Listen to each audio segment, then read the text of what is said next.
Hello, welcome to the Officio Spotlight podcast. My name is Simon Lipscomb and thank you very much for listening. Today I'm joined by one of the well-known faces of the procurement community, namely Peter Smith. Peter has over 35 years experience working in procurement and supply chains as a manager, procurement director, consultant, and now an established author. His most recent books being Bad Buying and Procurement With Purpose, and both of which I'm sure we'll touch on in our conversation today. Amongst many other roles, Peter has been the CPO at NatWest Bank. He's been president of SIPS and the managing editor of Spend Matters Europe. So Peter, thank you so much for joining me for this conversation today. I'm going to be a little bit careful in terms of how I phrase my opening question, but here goes. You have a very long-standing and very varied career in and around the procurement community. So I think in that sense, you have the long view on the topic, should we say. So I'm really interested to understand how procurement as a profession has changed over the time you've been involved around the topic. Yeah, thank you, Simon. Yeah, it's amazing. I have been in procurement over 35 years, and yet I'm only 28. I mean, I know, it's incredible. It's incredible, isn't it? Yeah. Yeah, it is a long time. How's it changed? It has changed a lot. I sometimes see younger people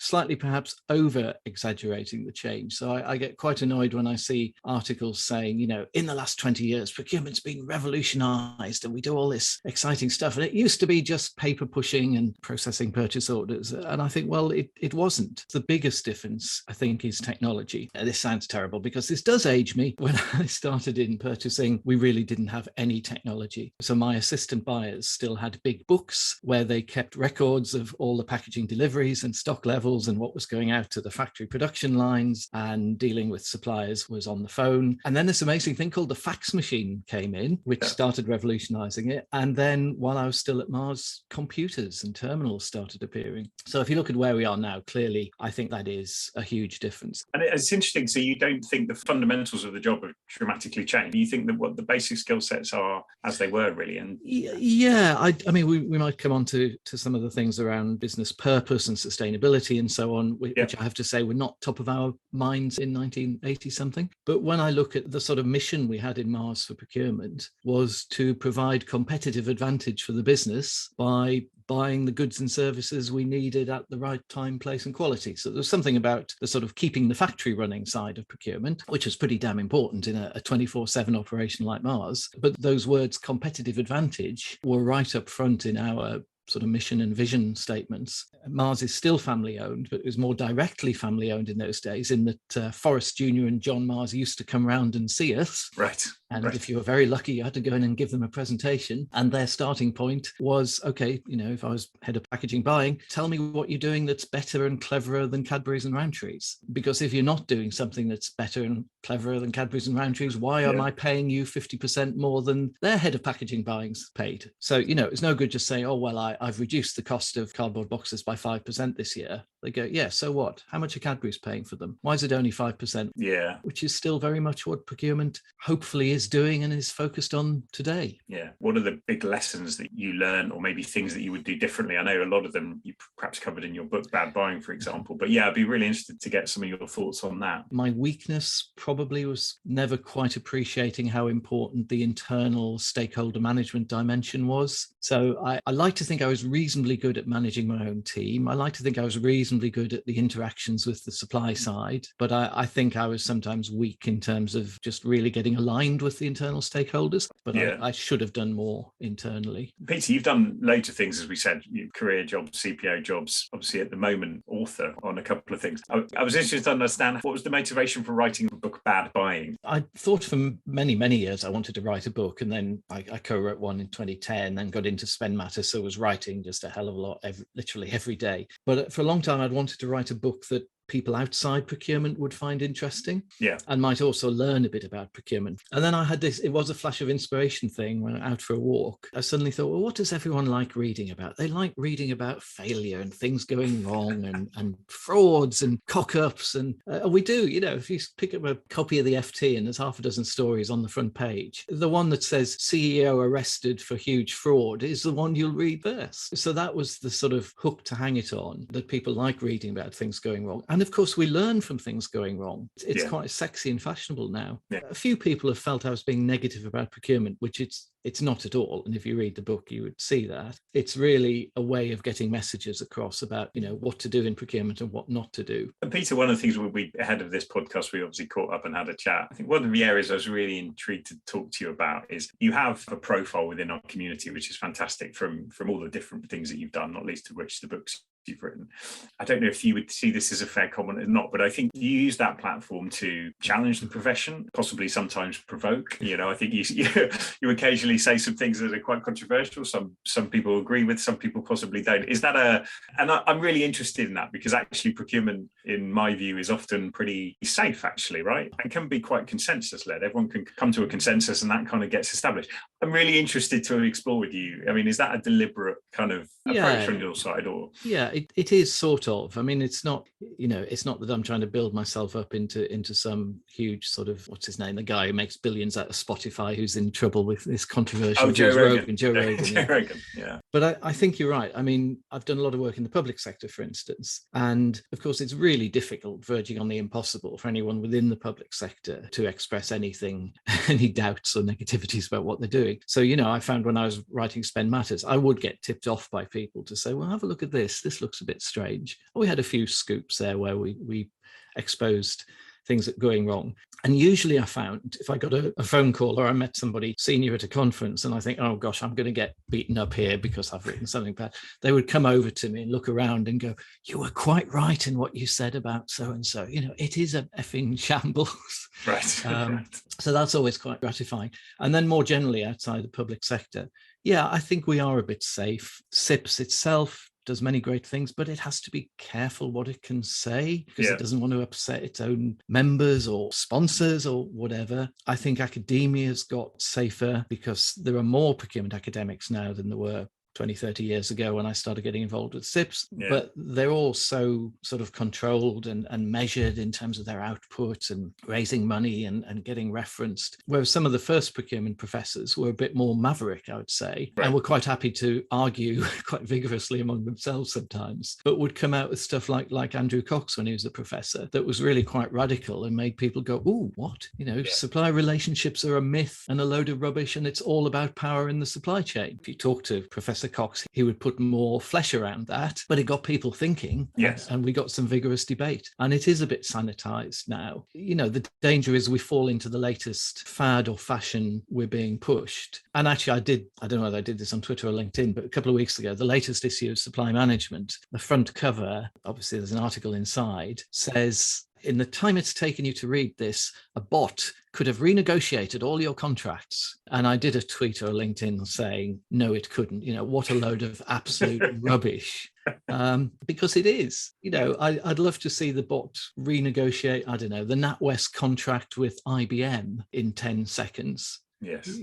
Or the Department of Social Security PFI contract with Trillium for outsourcing all the properties and everything, where the contract occupied a whole wardrobe basically. So there's a lot of talk now about autonomous procurement, and I mean there is something in that, and say technology continues to be a huge change, but we need to have some open debates and a bit of argument about where is procurement actually going? What does it mean for us as the profession? What do we need to do? Where do we need to sort of call out some of the nonsense that we will get from some people? A couple of questions, I guess. Do you think it's a shame for our industry that there isn't that level of robust debate? I guess one of the bodies, SIPS, that you mentioned, I mean, you're an ex-president of SIPS, but you're, at times raising debate, I guess. Interested in your views on that. Yeah, I think the profession is still sort of establishing itself. So sometimes it lacks a bit of confidence in itself and therefore gets a bit defensive and so on. And I do think there's been two conflicting views in SIPS and the profession for that matter. One saying we should become more of a profession like doctors, lawyers. So there's a movement in SIPS, I have to say, not the current chief exec, previous chief exec, to almost say you shouldn't be allowed to be in procurement and sign contracts unless you had the MSIPS after your name. And I always thought that was just silly. It would never happen. And I remember saying to a few people, well, I'd love to see you tell Forrest Mars that he can't decide who's doing his cocoa procurement, and it's only going to be someone with some letters after the name, because you get an interesting expecting response from Mr. Mars at that point.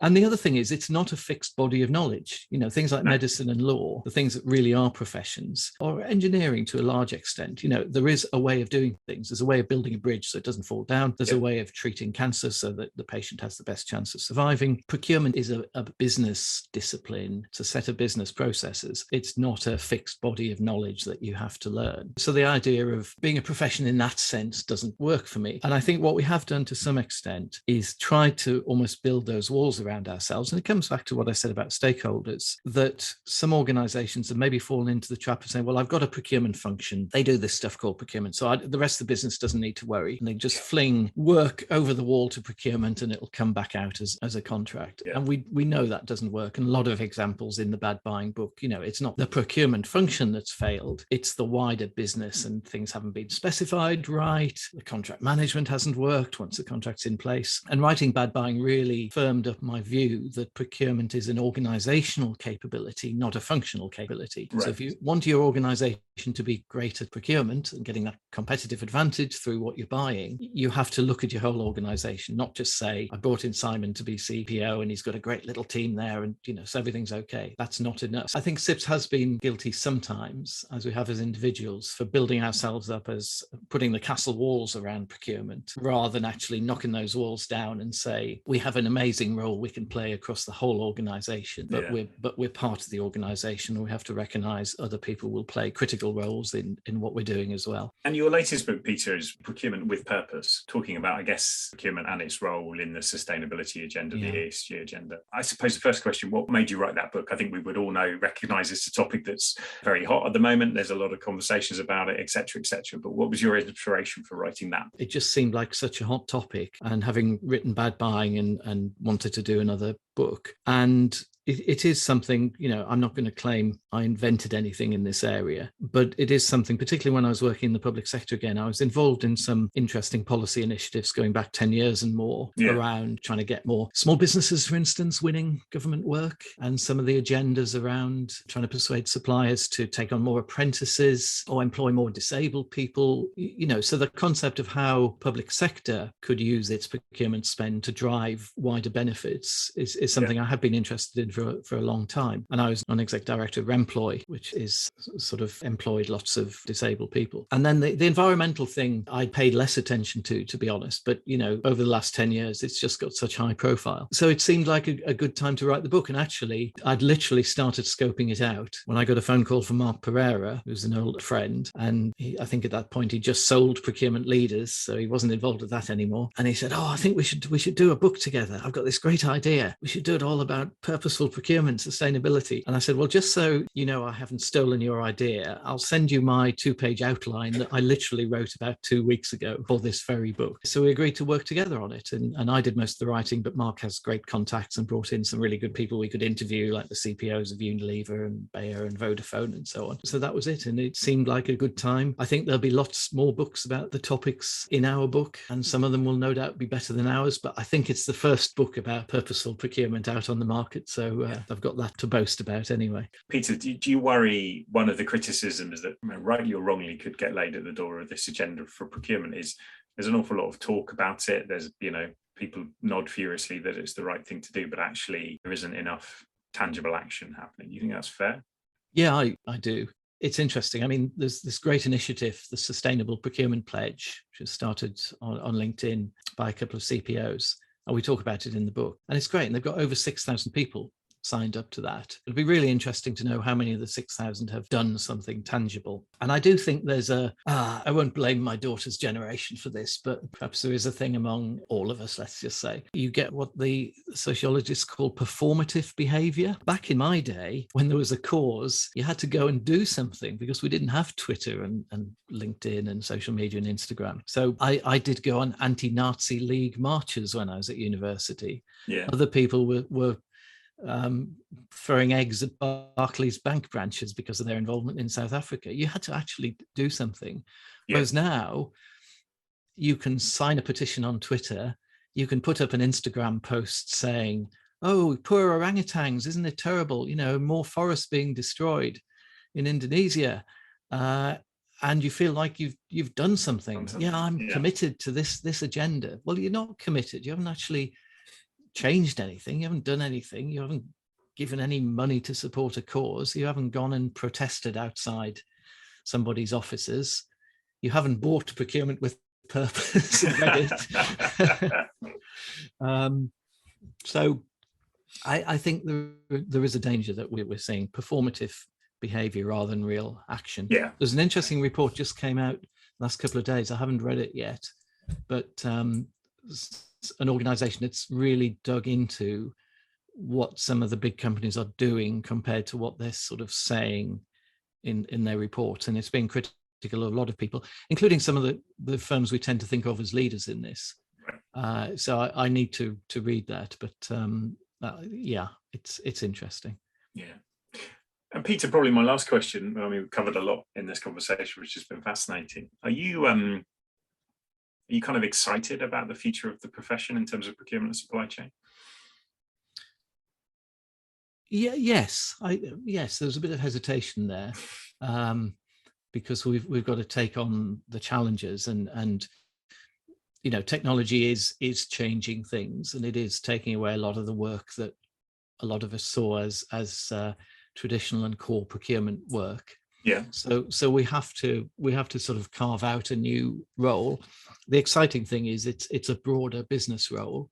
Yeah. But I mean, companies and public sector are always going to be using third-party suppliers to drive that competitive advantage and to supply what they need to operate. So somebody is going to have to manage not just the transactional side of that, which can be automated, that's all fine, but someone's going to have to manage those relationships. Someone's going to have to be looking for the best new suppliers who can come and give us something amazing we never even thought of. Someone's going to have to manage the problems and issues when things do go wrong, which will come back to humans rather than machines, I do believe. Yeah. Someone's going to have to put overall, we don't like talking about governance and policies and so on. But when I look at some of the stuff around autonomous procurement, and it's like making it so easy for our people to buy stuff, it'll be just like when they buy from Amazon at home. You go, well, there is a difference. They're using their own money when they're buying from Amazon at home. They're using Mr. Mars's money or the NatWest shareholders' money or the citizens' money if it's public sector. So, there's still a sort of policy and governance role and managing the technology and so on. So there are roles for something that may or may not be called procurement, but it's about that critical interface with the outside world of suppliers.